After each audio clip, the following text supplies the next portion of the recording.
What's up, Reject Nation? John here. We have a brand new Suicide Squad, The Suicide Squad, trailer out today. It's April the 1st. At first I thought I was being fooled. That's apparently not the case. We're just getting the theatrical exclusive trailer here on the internet. I'm excited to check this out. The Red Band trailer last week was very exciting, obviously. Greg and I did a reaction to that. He will be back later on tonight and probably will do his own reaction to this. But for right now, I am excited to check this out. This looks like a really fun time based off of what we've seen so far. So at this point, I'm just like, give me more. But as always, if you could just remember to like, subscribe, hit the notification bell to get notified whenever one of our videos drops, we would very much appreciate that. Also, shouts out to everyone who's joined us on Patreon. It's a new month.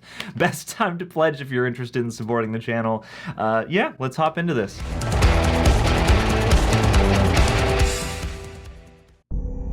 Supervillains. Sad souls in costumes. Wanting you to think they're all dark and deep. What's it like? Living life as a punchline. Damn, fish are friends, not food. Would be one blessed act of rebellion. Wow. It's got a really different tone, too. Restore your dignity in its entirety. You know the deal. Complete the mission, you get 10 years off your sentence. You fail to follow my orders in any way. There's Ostrander. Detonate the explosive device in the base. Cameo. Love them or hate them, these are your brothers and sisters for the next few days. Oh, nice. Any questions? And Yes, that is your hand. Very good. Stallone. We're all gonna die. Learned that right after the first reaction. Oh, for God's sake.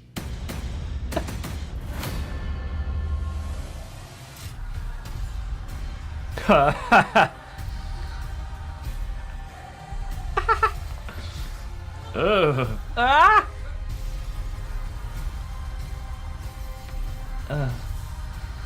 Oh. Oh, God. That's synth embellishment. Kind of our thing. Whoa!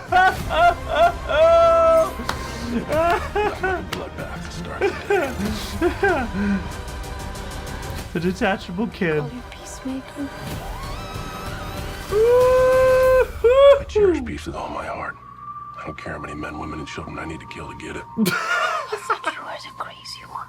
Oh, yeah.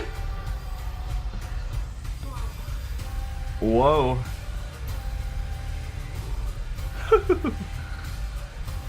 Ratcatcher looks cool, man. Oh! Here's the deal. We fail the mission, you die. If we find out any information you give us is false, you die. If we find out you have personalized license plates, you die. What? No. Oh, nice. Nice, man. Man, I wish I saw this trailer of Godzilla vs. Kong because I really enjoyed this. This is a lot of fun. I mean, obviously, the Suicide Squad looks like a blast anyway, but what I appreciate here is that they took a slightly different tone with this trailer. It's a bit more intense. I feel like the first trailer we saw last week has a bit more of a rollicking, irreverent tone honing in on James Gunn's personality and sense of humor.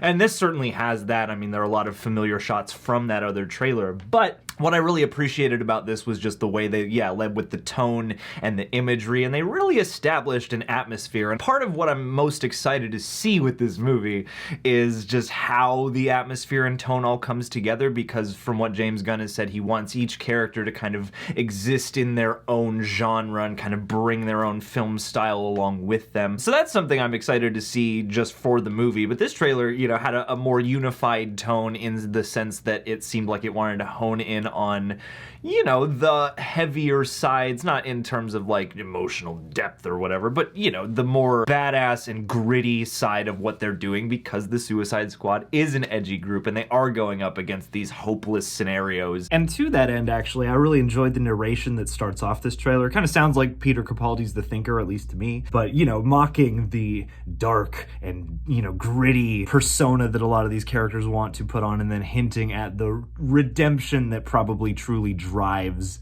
all of them in some way, shape, or form. I thought this trailer, did a nice job of almost doing a reverse of the previous Suicide Squad, where the first trailer was kind of dark and it had this menacing tone, and then it got lighter and had more fun as the trailers went on.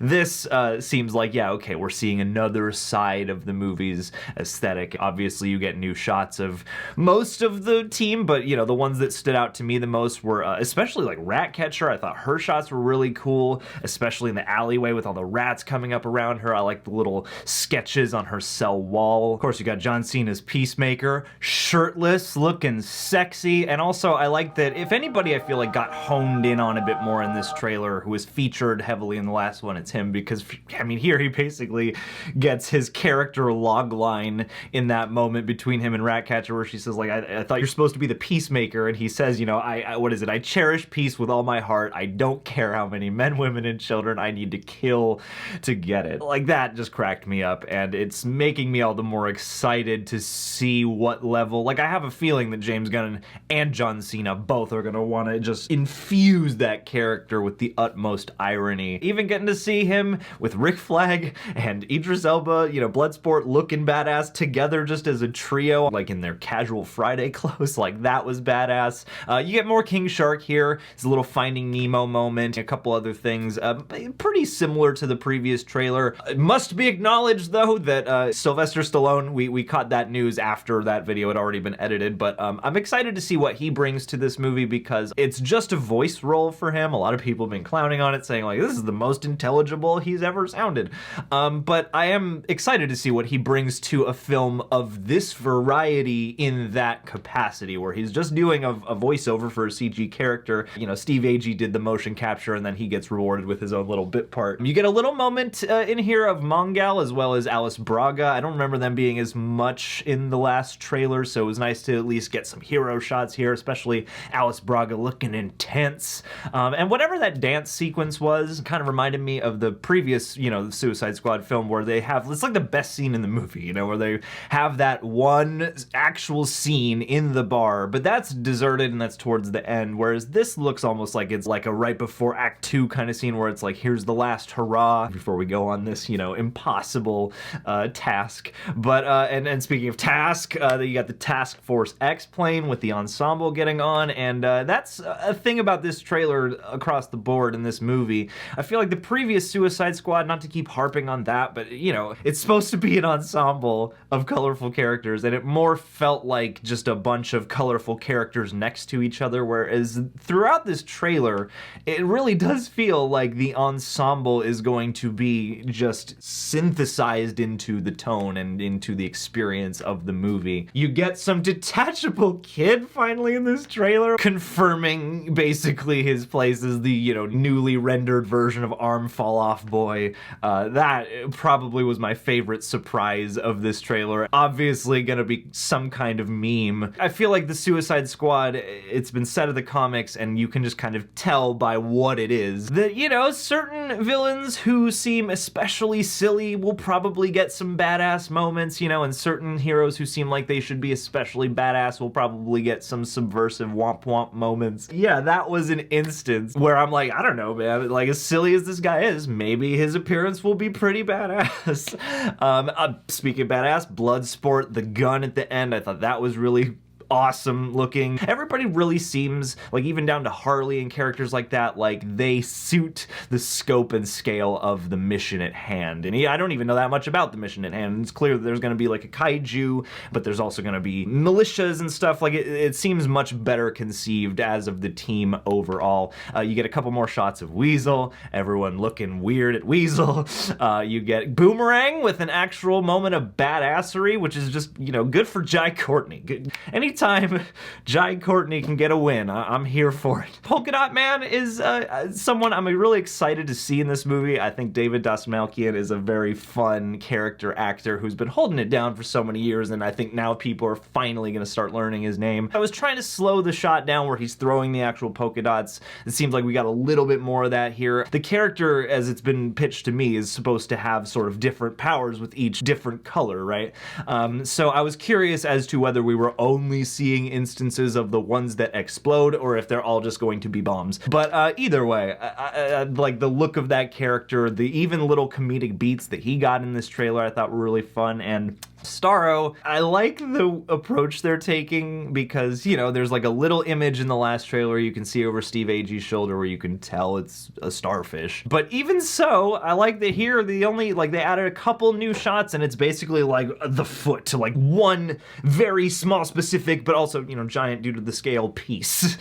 So I like that they aren't going, okay, here, just have all the Starro shots, while they're also going, no, but he's here.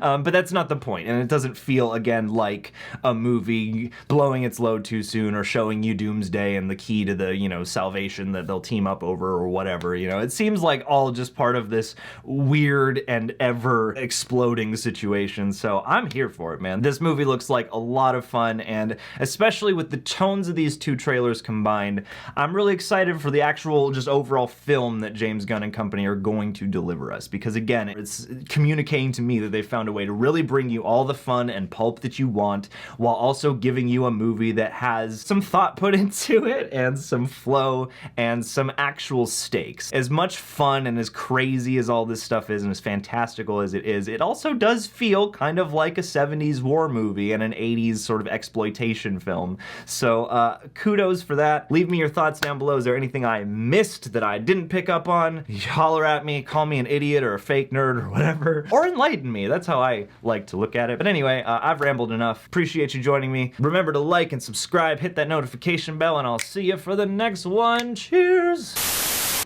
Also, a quick shout out to Alex Biwer, or Biver. I'm not 100% sure how to say your name, but you joined for our BTS and deleted takes at the end of March. It's April the 1st, but it's April Fool's Day, so I'm honoring you today. Much love, thank you for joining us, and we'll see you soon.